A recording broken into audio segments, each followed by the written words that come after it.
Hello everyone, कैसे हैं आप सभी। आई होप अच्छे होंगे। दोस्तों, झारखंड सहायक आचार्य 26,001 पदों की भर्ती की डीवी की प्रक्रिया अभी जो चल रही है और जो चीज़ें सामने आई है, किस तरह के अभ्यर्थियों को डीवी प्रक्रिया से बाहर किया गया है और क्या क्या चीज़ है जो यहाँ पर अभ्यर्थियों से मांगा जा रहा है और कितने अभ्यर्थियों को यहाँ पर डीवी प्रक्रिया में नोटिस दिया जा रहा है, इस पर भी बात करेंगे। लेकिन बड़ी अपडेट यह निकल कर आ रही है कि हाई कोर्ट ने जेटेट अभ्यर्थियों को राहत दी है। एक केस की सुनवाई हुई है झारखंड हाई कोर्ट में सहायक आचार्य भर्ती को लेकर, जिसमें जेटेट अभ्यर्थियों को राहत मिली है। यहाँ पर फैसला आ चुका है, केस में जीत हुई है, इस पर भी बात करेंगे। उन तमाम सभी अभ्यर्थियों को डीवी से बाहर निकाला जा रहा था जो इस चीज़ से परेशान थे।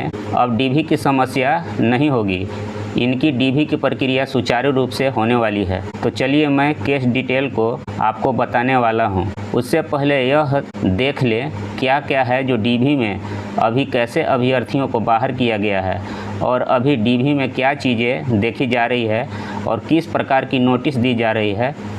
दोस्तों, अगर जेटेट का एडमिट कार्ड जिन लोगों के पास नहीं है उनको यहाँ शपथ पत्र डीवी में लेकर जाना है। साथ ही साथ अगर मैट्रिक और इंटरमीडिएट ग्रेजुएशन के प्रमाण पत्र में अभ्यर्थी के नाम अगर गलती है या कोई भी एरर है तो शपथ पत्र मान्य होगा। वहाँ पर स्नातक प्रशिक्षित सहायक आचार्य पद के लिए 50% शैक्षिक योग्यता होनी चाहिए और इसमें बोला गया था कि 5% का रिलैक्सेशन SC ST और OBC को मिलेगा, जो क्यों नहीं दिया जा रहा है।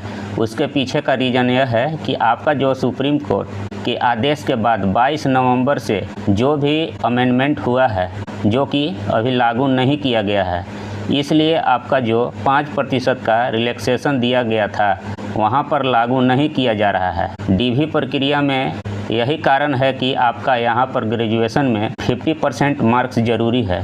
जिन लोगों का अगर ये सब है तो उन लोगों को कोई दिक्कत नहीं होगा। और दूसरी बात यह है कि EWS कोटि के आरक्षण का लाभ हेतु विभिन्न प्रपत्र में निर्गत वैलिड प्रमाण पत्र देना होगा। वहाँ पर आपको EWS का जो आरक्षण का जो लाभ लेना चाहते हैं उनको वहाँ पर निर्गत वैलिड प्रमाण पत्र देना होगा। ग्रेजुएशन का मूल और अपबंधित प्रमाण पत्र वांछित है, वहाँ आपको ग्रेजुएशन का मूल प्रमाण पत्र लेकर जाना होगा। और ग्रेजुएशन इन 7 विषयों में होना चाहिए। कौन है? इतिहास है, भूगोल है, राजनीतिक विज्ञान है, अर्थशास्त्र है, समाजशास्त्र, लेखाशास्त्र और व्यापार अध्ययन में। इसके अलावा अगर आपका ग्रेजुएशन किसी दूसरे सब्जेक्ट में है तो फिर आपको नोटिस दिया जा सकता है। यानी ग्रेजुएशन इतिहास, भूगोल, राजनीतिक विज्ञान, अर्थशास्त्र, समाजशास्त्र, लेखाशास्त्र और व्यापार अध्ययन में होना चाहिए। इसके अलावा अगर किसी सब्जेक्ट में 3 वर्षीय ग्रेजुएशन है तो आप वैलिड नहीं हैं, मान्य नहीं हैं। तो यही सब डीवी प्रक्रिया में देखा जा रहा है। इसके बाद आपको दिक्कत नहीं होगी और 2 वर्षीय बीएड वालों को बाहर कर दिया जा रहा है। तो यही सब डीवी प्रक्रिया में देखा जा रहा है। इसके बाद आपको कोई दिक्कत नहीं होगी और 2 वर्षीय बीएड वालों को तो बाहर कर ही दिया जा रहा है। 2 वर्ष का बीएड मान्य नहीं है।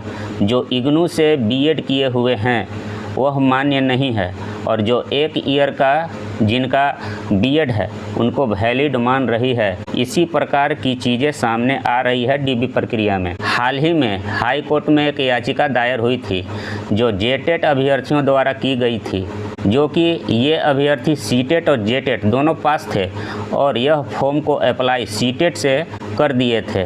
तो कोर्ट के द्वारा इनको राहत दी गई है और इन्हें पूर्ण बहाल कर लिया गया है।